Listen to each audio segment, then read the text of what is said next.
Hi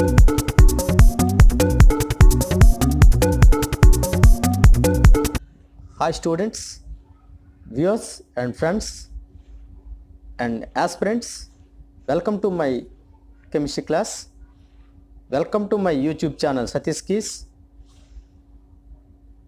ఈరోజు మనం part 5లో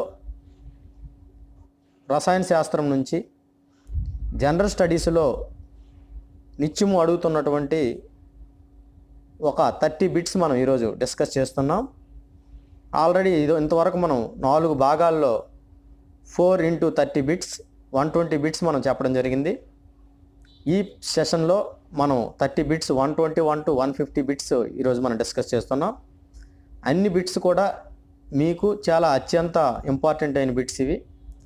so ఇవి మీకు వచ్చే అవకాశాలు ఎక్కువ ఉన్నటువంటి బిట్స్ మనం ఈరోజు డిస్కస్ చేస్తున్నాం. అయితే ఇదివరకు వచ్చిన బిట్స్ అన్నీ కూడా పాత పేపర్లోనివి, పాత ఎగ్జామ్స్లో అడిగినటువంటి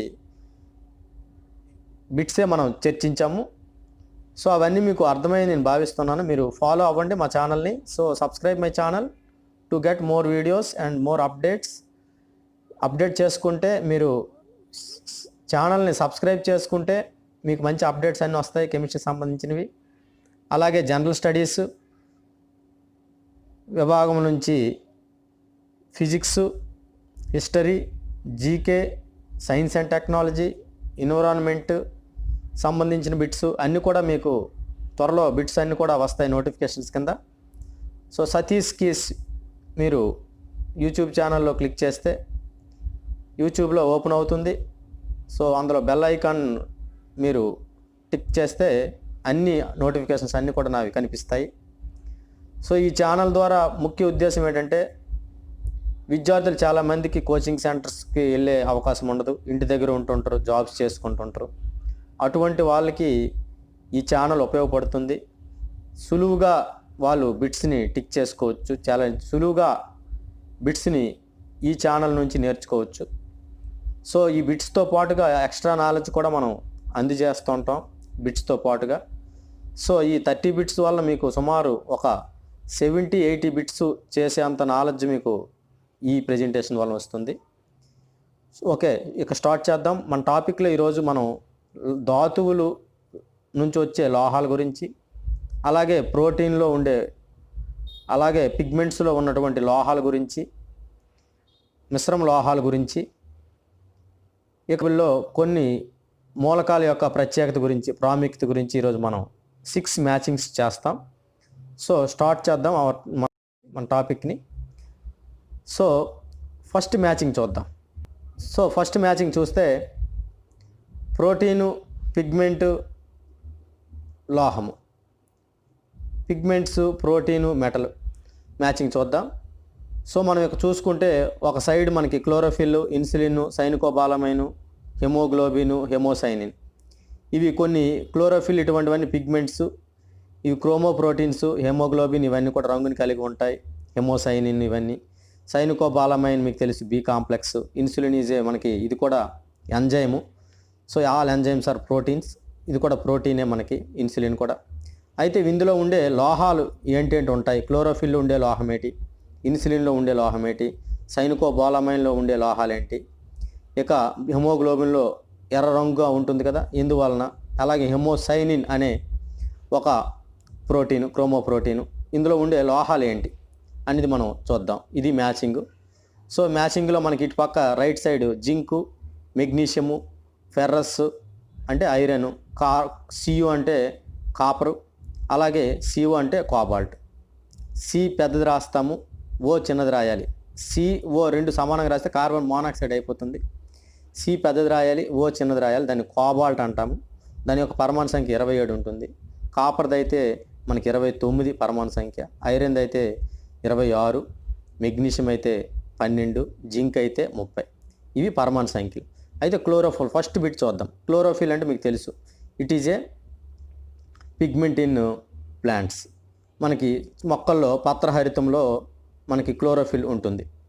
మొక్కల్లో మనకి గ్రీన్ కలర్లో పిగ్మెంట్ కారణం ఏంటంటే క్లోరోఫిల్ ఉండడం వలన. ఇది మనకి కాంతి చర్యలో పాల్గొని మనకి పిండి పదార్థాన్ని తయారు చేస్తాయి క్లోరోఫిల్స్ మొక్కల్లో. సో ఈ మొక్కల్లో ఈ క్లోరోఫిల్లో ఉండే ప్రధానమైన లోహం ఏది ఉంటుంది అనేది మనం ఈరోజు చూద్దాం. సో ఫస్ట్ చూస్తే క్లోరోఫిల్ ఏ లోహం ఉంటుంది ఇందులో చూస్తే మనకి క్లోరోఫిల్లో మెగ్నీషియం కాంప్లెక్స్.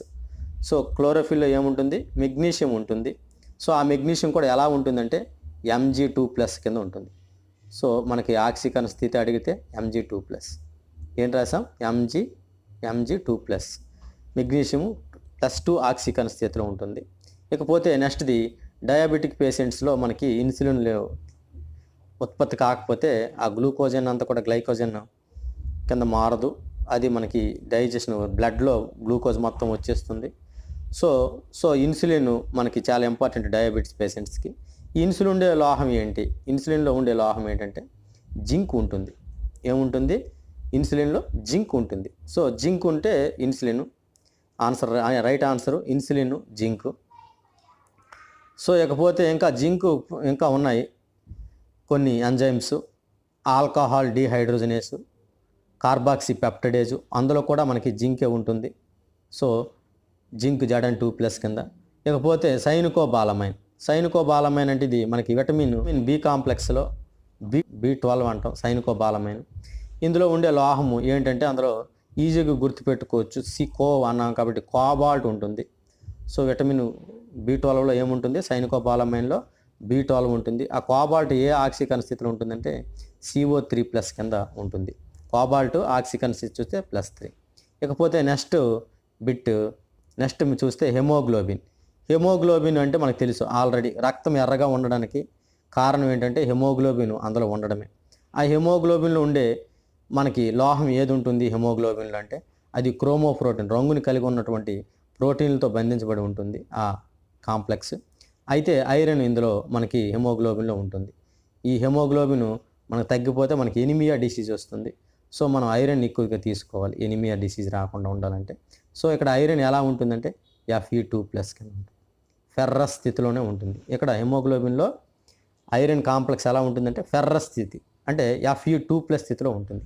ఇకపోతే హోమోసైనిన్, మీరు ఇవన్నీ వినుంటారు కానీ ఇది వినుంటారు. హోమోసైనిన్ అంటే ఇది కూడా ఒక రక్తంలో ఉన్నటువంటి ప్రోటీనే. ఇది మనకి సాధారణంగా మనకు ఉండదు హోమోసైనిన్. బొద్దింకలు, పీతలు, క్రాబ్స్ అంటాము. సో ఇట్స్ కాక్రోచ్ ఇటువంటిది దాని బ్లడ్ చూస్తే బ్లూ కలర్లో ఉంటుంది. సాధారణంగా బ్లడ్ అంతా రెడ్గా ఉంటుంది చాలా అన్నిటికీ మోస్ట్లీ, కానీ కొన్నిటికి బ్లూ కలర్లో ఉంటుంది. దేనికంటే పీతలు, బొద్దింకలు ఇటువంటి వాటిలో దానిలో బ్లడ్లో ఉండేటువంటి బ్లూ కలర్లో ఉంటుంది ఆ బ్లడ్ కూడా. కారణం ఏంటంటే అందులో కాపర్ ఉంటుంది, అదే హెమోసైనిన్ అంటాము. సో ఆ కాపర్ కాంప్లెక్స్ అది. సో రైట్ ఆన్సర్ ఏంటంటే కాపర్, Cu ఉంటుంది. హెమోసైనిన్లో ఉండే లోహం ఏంటి? కాపర్, Cu అంటాం, రాగి అంటాము. ఇక చూస్తే క్లోరోఫిల్లో మెగ్నీషియము, ఇన్సులిన్లో జింకు, సైనికోబాలమైన్ కోబాల్టు, హెమోగ్లోబిన్లో ఐరన్ Fe2+, ఫెర్రస్ స్థితిలో ఉంటుంది. హెమోసైనిన్లో కాపర్. సో ఇది మనకి ఫస్ట్ మ్యాచింగ్. సో మీ అందరికీ అర్థమైందని భావిస్తున్నాను. సో నెక్స్ట్ మ్యాచింగ్ చూద్దాం మరి. So next matching 2. So metal ore. So matching 2 is the metal ore. So metal అంటే మీకు తెలుసు ఆల్రెడీ లోహాలు, ధాతువులు అంటే ఓర్ సోర్స్ అనమాట. మెటల్ ఏ విధంగా వస్తుంది, ఏ ధాతువు నుంచి మనకి మెటల్ వస్తుంది అన్నది మనం ఈ బిట్లో మనం నేర్చుకోవచ్చు. ఇక్కడ చూస్తే మెటల్ చూస్తే ఐరన్ ఇచ్చాం, అలాగే మెర్క్యూరీ, లెడ్, అల్యూమినియం, వెండి, ఇవన్నీ కూడా మెటల్స్. ఇక చూస్తే దాని ఓర్స్ ఇటు పక్క మనం ఇచ్చాం. ఓర్స్ ఇక్కడ ఇచ్చాం హెమటైట్, అలాగే గెలీనా, సిన్నాబార్, అర్జెంటైట్, బాక్సైట్, ఇవన్నీ కూడా ఓర్స్. అయితే ఈ మెటల్స్కి ఆ ఓర్స్ రిలేషన్ ఎలా చూద్దాం, ఏ ఓర్లో ఏ మెటల్ ఉంటుంది అన్నది మనం ఈరోజు చూద్దాం. సో ఫస్ట్ది మనం ఐరన్ అంటే మనకు తెలుసు. ఐరన్ అంటే మనం ఇప్పుడే చెప్పాం, Feని మనం ఐరన్ అంటాం, పరమాణు సంఖ్య 26 ఉంటుంది. సో ఇది ఎలా వస్తుంది మనకు ఐరన్ అంటే హెమటైట్ నుంచి వస్తుంది. సో రైట్ ఆన్సర్ ఏమవుతుంది?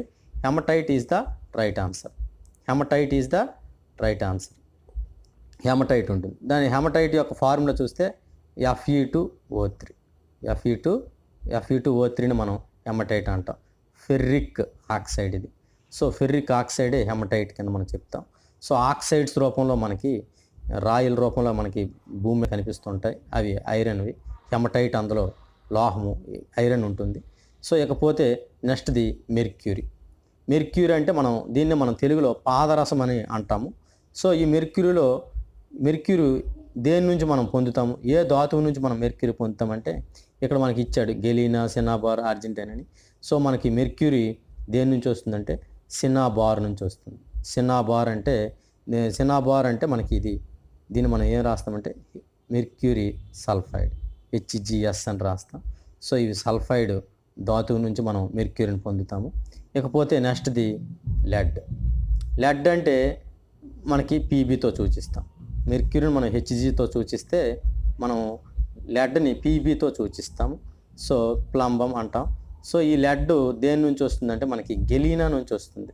సో ముడి ఖనిజం ఏంటి, లెడ్కి గెలీనా. ధాతువు ఏంటి, so galena is the ore for lead. So galena చూస్తే పీబీఎస్నే మనం గెలీనా అంటాం. లెడ్ సల్ఫైడ్ అంటాం. S2- కాబట్టి లెడ్ సల్ఫైడ్ అంటాం.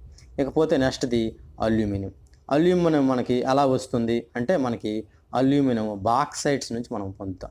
సో బాక్సైట్ ఫార్ములా చూస్తే Al2O3 2H2O. బాక్సైట్ యొక్క ఫార్ములా ఏంటి, అల్యూమినియం ఆక్సైడే, డైహైడ్రేట్ని మనం బాక్సైట్ అంటాం. సో ఈ బాక్సైట్స్ నుంచే మనం అల్యూమినియాన్ని మనం పొందుతాం. సో బాక్సైట్స్ నుంచే మనం అల్యూమినియాన్ని పొందుతాం. సో ఇక్కడ అల్యూమినియం ఉంది కదా, సో బాక్సైట్ చూస్తాం. ఇకపోతే నెక్స్ట్ది సిల్వర్ మనం ఎలా చూపిస్తాం సిల్వర్ని మనం ఏజీతో సూచిస్తాము. సో సిల్వర్ని మనం ఏజీతో సూచిస్తాము. ఇది కూడా మనకి ఒక నోబెల్ మెటలే.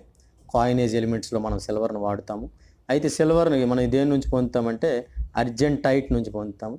అర్జెంటైట్ అంటే ఇది కూడా సల్ఫైడ్ ధాతువే.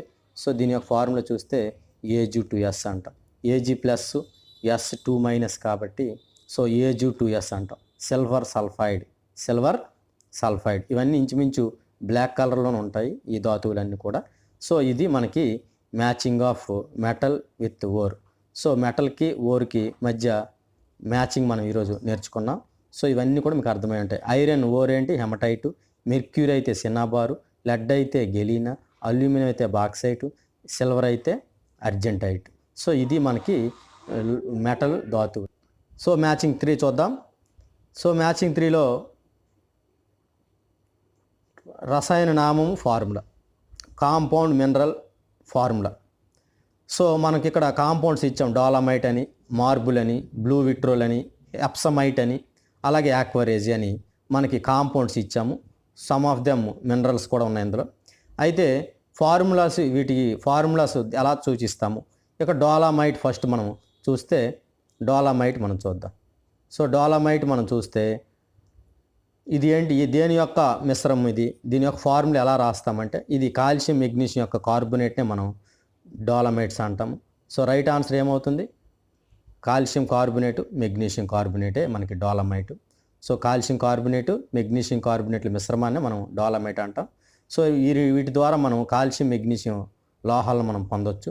ఇకపోతే నెక్స్ట్ది మార్బుల్లో మనకు ఏముంటుంది, అలాగే మనకి ఎగ్ సెల్స్ నుంచి వీటన్నిటి నుంచి మనకి, అలాగే పెరల్స్ చెప్పాం మనం, ముత్యాలు, ఇవన్నీ కూడా ఉండే సమ్మేళనం ఒకటే ఉంటుంది. సో వాటిని మనం ఇది ఎలా చూపిస్తామంటే కాల్షియం కార్బోనేట్ అంటాం. ఏమంటాం, మార్బుల్కి మనం ఏం రాస్తాము, కాల్షియం కార్బోనేట్. ఇక చూస్తే బ్లూ విట్రోల్ అంటే మనకి ఇది ఎలా ఉంటుందంటే ఇది బ్లూ కలర్లో ఉంటుంది. సాధారణంగా బ్లూ విట్రోల్ అని దేన్ని పిలుస్తామంటే బ్లూ విట్రోల్ ఈజ్ ద కాపర్ సల్ఫేట్ని మనం బ్లూ విట్రోల్ అంటాం. సో కాపర్ సల్ఫేటు పెంటాహైడ్రేట్ అంటాం. కాపర్ సల్ఫేట్ పెంటాహైడ్రేట్ని మనం బ్లూ విట్రోల్ అంటాం. అది బ్లూ కలర్లో ఉంటుంది. అలా కాకుండా గ్రీన్ విట్రోల్ అని అడుగుతుంటాడు. గ్రీన్ విట్రోల్ అయితే ఏమవుతుందంటే ఐరన్ సల్ఫేట్ అంటే FeSO4 7H2 అని మనం ఐరన్ సల్ఫేట్ అంటాం. హెప్టాహైడ్రేట్. సో ఈ ఐరన్ సల్ఫేట్ మనం ఏమంటామంటే గ్రీన్ కలర్లో ఉంటుంది, గ్రీన్ విట్రోల్ అంటాం. అలాగే ఆయిల్ ఆఫ్ విట్రోల్ అని దేన్ని అంటాము, ఆయిల్ ఆఫ్ విట్రోల్ అంటే H2SO4. Oil of vitriol king of chemicals అని కూడా అంటాము. అలాగే లెడ్ బ్యాటరీస్లో కూడా మనకి ఇది ఉంటుంది. అలాగే దీన్ని మనం రసాయనాల రాజు అని పిలుస్తాము. దీన్ని ఆయిల్ ఆఫ్ విట్రోల్ అని కూడా పేరు పిలుస్తాం. అలాగే వైట్ విట్రోల్ అని అడిగాడు అనుకోండి, జింక్ సల్ఫేటు 5H2 అని మనం వైట్ విట్రోల్ అంటాం. సో ఇది మనకు వైట్ కలర్లో ఉంటుంది, ఇది మనకి గ్రీన్ కలర్లో ఉంటుంది. ఇక కాపర్ సల్ఫేట్ చూసుకుంటే ఇది మనకి బ్లూ కలర్లో ఉంటుంది. సో ఇది ఇక ఎప్సమైట్ అంట. ఎప్సమైట్ అంటే ఇది ఒక లవణము. సో ఇది దేని యొక్క లవణం అంటే ఇది ఒక మెగ్నీషియం యొక్క లవణము. మనం సాధారణంగా ఇంట్లో వాడుతుంటాం, మందుల షాప్లో కూడా ఎరుసిర్లు ఇలాంటివి అయినప్పుడు, ఏవైనా గడ్డలు అయిపోయినప్పుడు టైట్ చేయడానికి దాన్ని మనం ఈ ఎప్సమ్ సాల్ట్స్ని వాడుతాము. సో ఎప్సమ్ సాల్ట్ అంటాము. ఎప్సమ్ సాల్ట్ అన్న ఎప్సమైట్ అన్న ఒకటే. సో ఎప్సమ్ లవణం ఏంటంటే మెగ్నీషియం సల్ఫేటు 7H2 అని మనం ఎప్సమ్ లవణం అంటాం. వైట్ కలర్లో ఉంటుంది, వైట్ క్రిస్టల్స్ ఇవి. ఇకపోతే యాక్వారేజియా. మనం బంగారాన్ని వీటివన్నిటిని మనం సులువుగా ఎందులో కరిగిస్తామంటే మనం యాక్వారేజియా మిశ్రమాన్ని ఉపయోగించి మనం కలుపుతాము.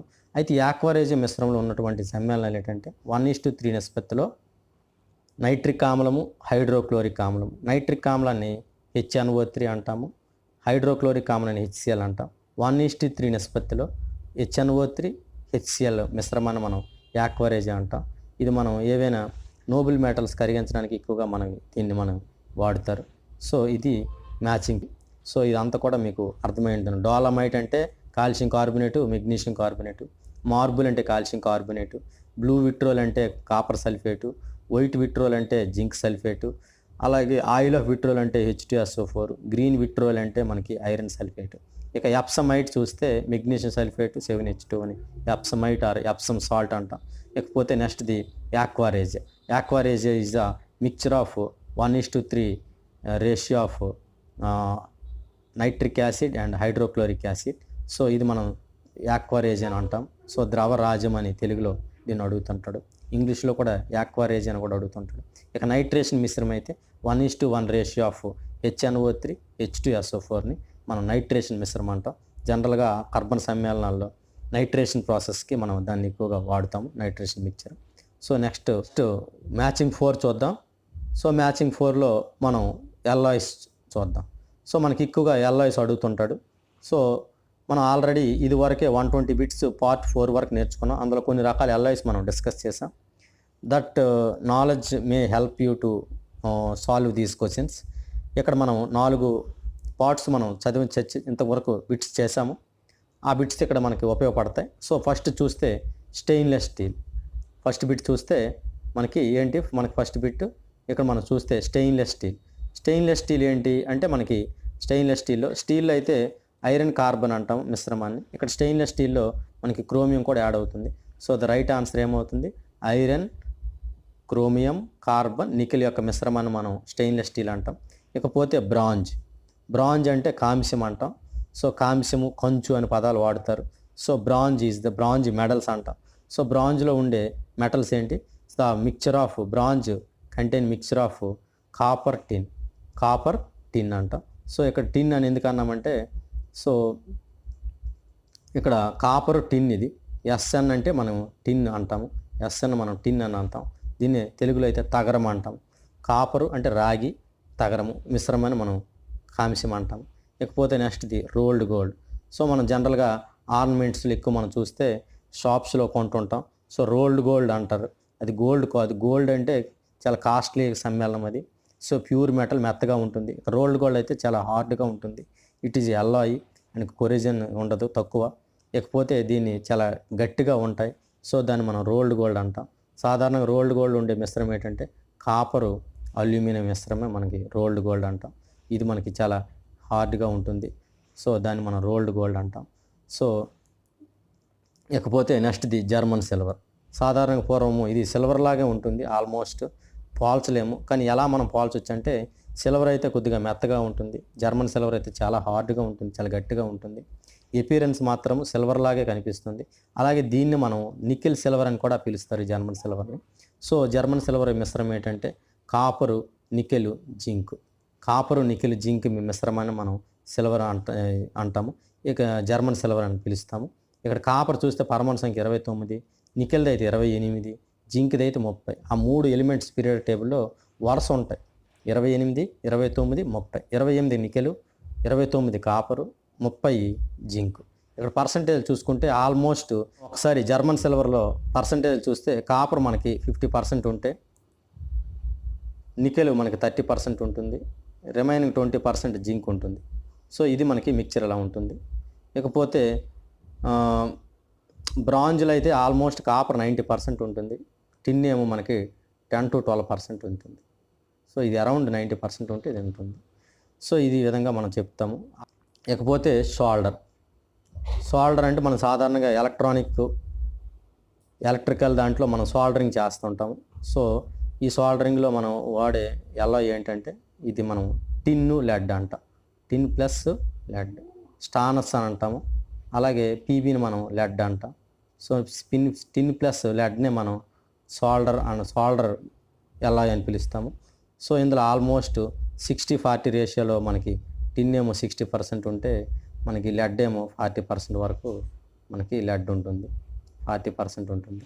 సో ఇది మనకి ఎల్ఐస్. స్టెయిన్లెస్ స్టీల్ అంటే ferrous, nickel, chromium, carbon. Iron తర్వాత క్రోమియం పర్సంటేజ్ ఎక్కువ ఉంటుంది స్టెయిన్లెస్ స్టీల్లో. ఇక బ్రాంజ్లో చూసుకుంటే ఇది కాపర్ ఎల్లాయి. గోల్డ్ చూసుకుంటే ఇది కాపర్ అల్యూమినియం యొక్క ఎల్లాయి ఇది. ఇకపోతే జర్మన్ సిల్వర్ చూస్తే దీన్ని మనం నికెల్ సిల్వర్ అని అంటాం.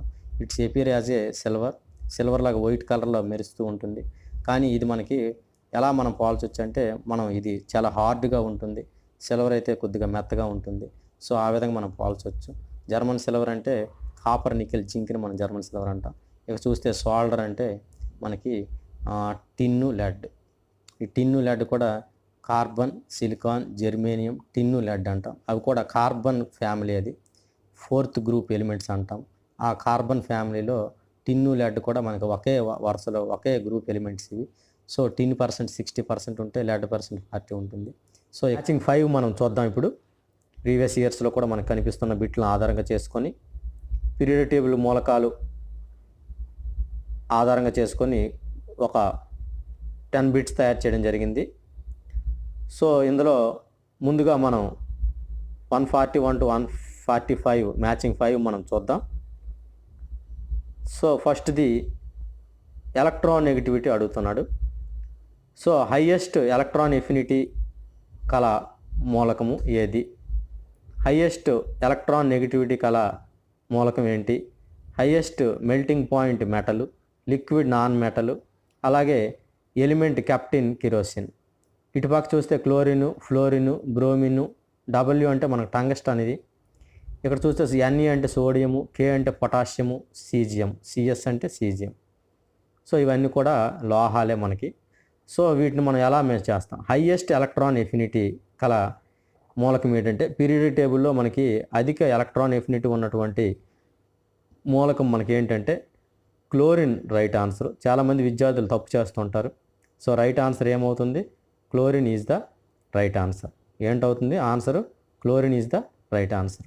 ఇకపోతే హైయెస్ట్ ఎలక్ట్రాన్ నెగిటివిటీ మూలకం ఉన్నటువంటి మూలకం ఏది? హైయెస్ట్ ఎలక్ట్రాన్ నెగిటివిటీ అంటే అధిక రుణ విద్యుతాత్మకత మూలకం ఏంటంటే, రుణ విద్యుతాత్మకత అంటే ఎలక్ట్రాన్లు తన వైపు ఆకర్షించుకునే సమూహము లేదా గ్రూప్నే మనం ఏమంటామంటే రుణ విద్యుతాత్మకత అంటాం.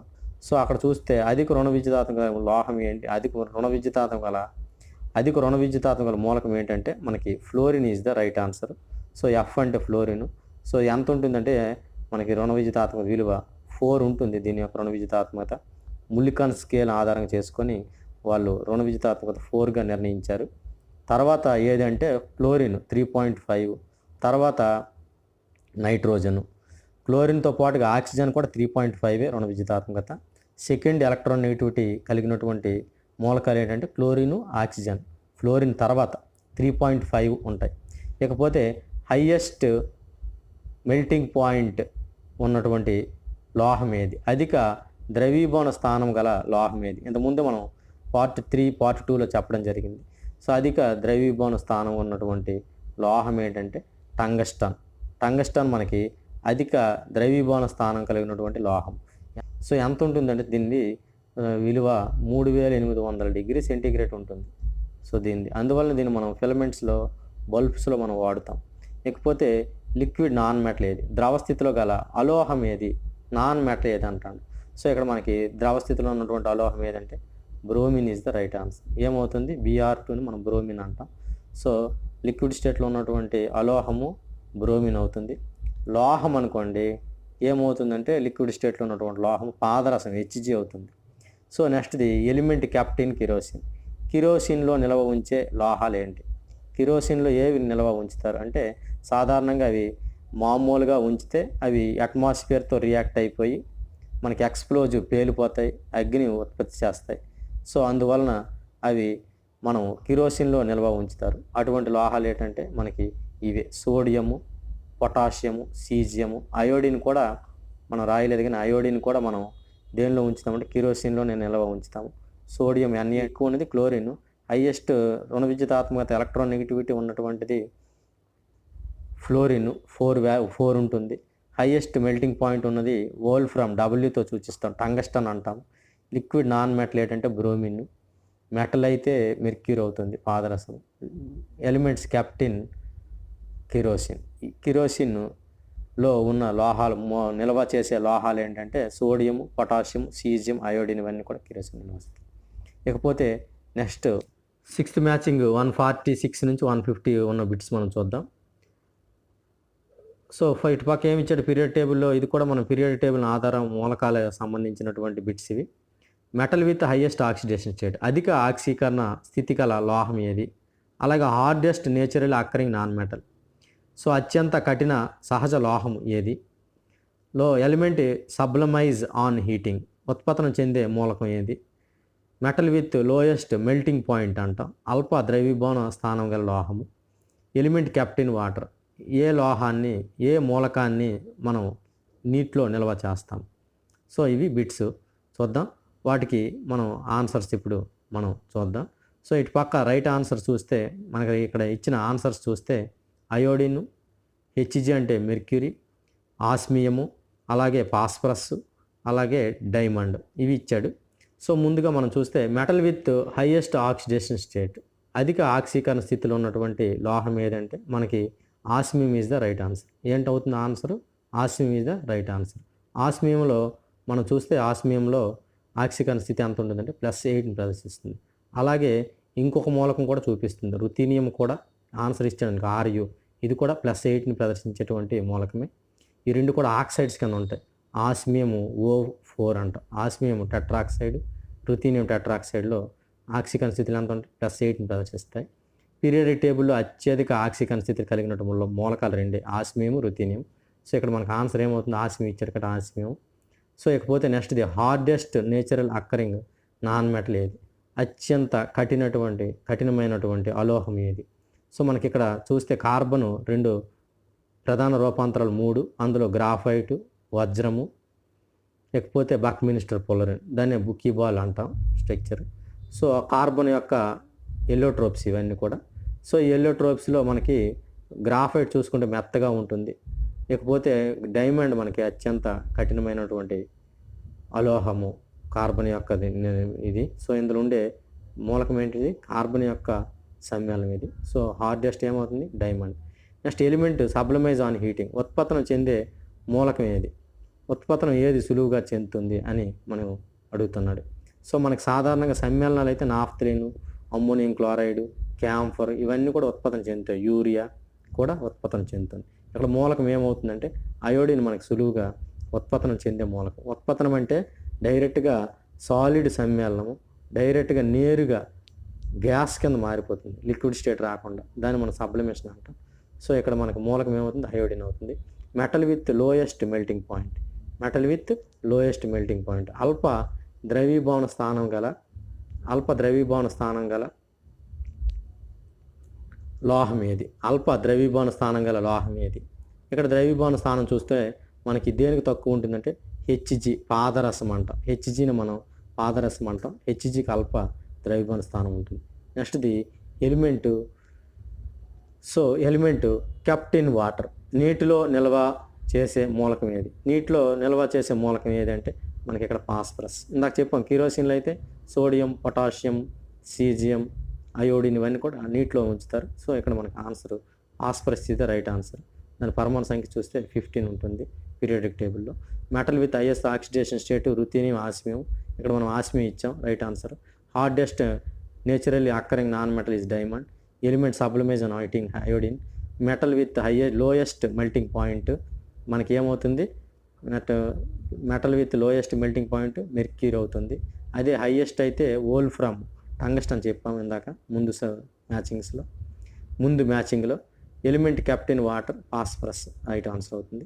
ఓకే స్టూడెంట్స్, మీ అందరికి కూడా మనం 6 మ్యాచింగ్స్ చెప్పాం, నియర్లీ 30 బిట్స్. ఓవరాల్ నాలెడ్జ్ మీకు 70 బిట్స్ వరకు ఇవ్వడం జరిగింది. Okay students, thank you all. మీకు సుమారు ఈరోజు మనం 30 బిట్స్ చెప్పడం జరిగింది. ఓవరాల్గా మీకు 70-80 బిట్స్ కవర్ అయినట్టుగా, ఎందుకంటే ఈ బిట్స్ సంబంధించిన సమాచారం నాలెడ్జ్ అంతా కూడా మీకు ఇవ్వడం జరిగింది. సో మీరు లాస్ట్ వరకు చూసినందుకు మీకు అందరికీ ధన్యవాదాలు. సో మీకు నాలెడ్జ్ని ఇస్తున్నందుకు నేను కూడా హ్యాపీగా ఫీల్ అవుతున్నాను. సో మీరు నా ఛానల్ని సబ్స్క్రైబ్ చేసుకోండి, లైక్ చేయండి, షేర్ చేయండి. సో అక్కడ పక్కనున్న బెల్ ఐకాన్ని మీరు టిక్ చేయండి. నాకు అన్ని నోటిఫికేషన్స్ అన్నీ కూడా మనం పెట్టేవన్నీ వస్తాయి. ఫ్యూచర్లో నెక్స్ట్ మనం ఏం చెప్తామంటే జిఎస్ సంబంధించి జనరల్ స్టడీస్ విభాగంలో రక్త వర్గాలు బ్లడ్ గ్రూప్స్ గురించి నెక్స్ట్ ప్రెజెంటేషన్ పార్ట్ 6లో మనం చర్చించడం జరుగుతుంది. బ్లడ్ గ్రూప్స్, ఇంకా అలాగే తర్వాత general studies, geography, history, politics, science and technology, environments, ఇంకా అన్ని బిట్స్ కూడా మనం వరుసగా పెట్టడం జరుగుతుంది. సో మీ ఫ్రెండ్స్ అందరికీ షేర్ చేయండి. ఈ ఛానల్ని ఫాలో అయితే మీకు నాలెడ్జ్ వస్తుంది, బిట్స్ కూడా ఈజీగా చేయగలుగుతారు. నేను కూడా చాలా general studies exams, APPS exams చాలా రాశాను. సో నాకు నాలెడ్జ్ ఉంది దీనిపైన. సో మీకు రిలేటెడ్ బిట్సే మీకు చెప్పడం జరుగుతుంది. ఇంపార్టెంట్ బిట్స్, వచ్చే అవకాశం ఉన్నటువంటి బిట్సే మనం డిస్కస్ చేస్తాం. Thank you.